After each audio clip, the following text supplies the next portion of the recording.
வண்ணாரப்பேட்டையில் அனைத்து வியாபாரிகள் சங்கம் சார்பாக ஆலோசனை கூட்டம் நடைபெற்றது. சென்னை வண்ணாரப்பேட்டை ஜேபி கோவில் தெருவில் சமீபத்தில் ரவுடிகளின் அட்டகாசத்தால் பாதிக்கப்பட்ட வியாபாரிகளை வண்ணாரப்பேட்டை அனைத்து வியாபாரிகள் சங்க தலைவர் எர்ணாவூர் நாராயணன் அரசு ஸ்டான்லி மருத்துவமனையில் நேரில் சந்தித்து ஆறுதல் கூறி காவல்துறை உயர் அதிகாரிகளுக்கு குற்றவாளிகள் மீது கடுமையான நடவடிக்கை எடுக்க கேட்டுக் கொண்டார். மேலும் நேற்று சிங்காரத்தோட்ட ரெடிமேட் வியாபாரிகள் சங்கம் சார்பாக இந்த சம்பவம் குறித்து ஆலோசனை கூட்டம் நடைபெற்றது.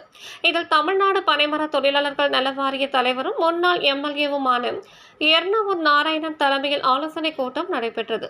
இக்கூட்டத்தில் வண்ணாரப்பேட்டை அனைத்து வியாபாரிகள் சங்க செயலாளர் Thangadurai, MC road Chennai Vannarapettai cut piece வியாபாரிகள் சங்க தலைவர் பஷீர் அகமது, செயலாளர் Marimuthu, MC road, GA road சுற்றுவட்டார வியாபாரிகள் சங்க தலைவர் தமீம், முன் அன்சாரி, என்என் காட்டன், கோனி வியாபாரிகள் சங்க தலைவர் இளைய பெருமாள், மிட்டாய் வியாபாரிகள் சங்க தலைவர் கணேசன், சென்னை மிட்டாய் வியாபாரிகள் சங்க தலைவர் சகரியா சரவணன், வணிக வளாக வியாபாரிகள் சங்க தலைவர் செல்வானந்தம் மற்றும் வடசென்னை வியாபாரி சங்கங்களின் தலைவர்கள் கூட்டத்தில் கலந்து கொண்டனர்.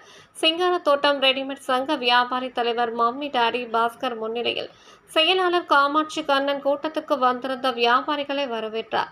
இக்கூட்டத்தில் தீர்மானமாக கடந்த 30 ஆண்டுகளுக்கு முன்பு ரவுடிகளின் பிடியில் இருந்த வடசென்னை எர்ணாவூர் நாராயணன் வியாபார சங்க தலைவராக பொறுப்பேற்று ரவுடிகள் இருந்து வணிகர்கள் காப்பாற்றியது போல் மீண்டும் வடசென்னையில் உள்ள வண்ணாரப்பேட்டை ராயபுரம் அனைத்து வியாபாரிகள் சங்க கூட்டமைப்பு தலைவராக எர்ணாவூர் நாராயணனை கூட்டத்தில் தீர்மானமாக தேர்ந்தெடுக்கப்பட்டார்.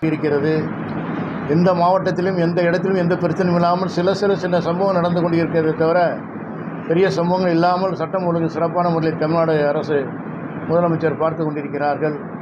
ஆனால் வடசென்னை பகுதியிலே எம்சி ரோட்டிலே இந்த வண்ணாரப்பேட்டையிலே தொடர்ந்து இந்த சம்பவம் நடக்கின்ற காரணத்தினாலே இதை கண்டிப்பாக காவல்துறை மூலமாக அங்கே இருக்கின்ற சமூக விரோதிகளை அப்புறப்படுத்த வேண்டும்.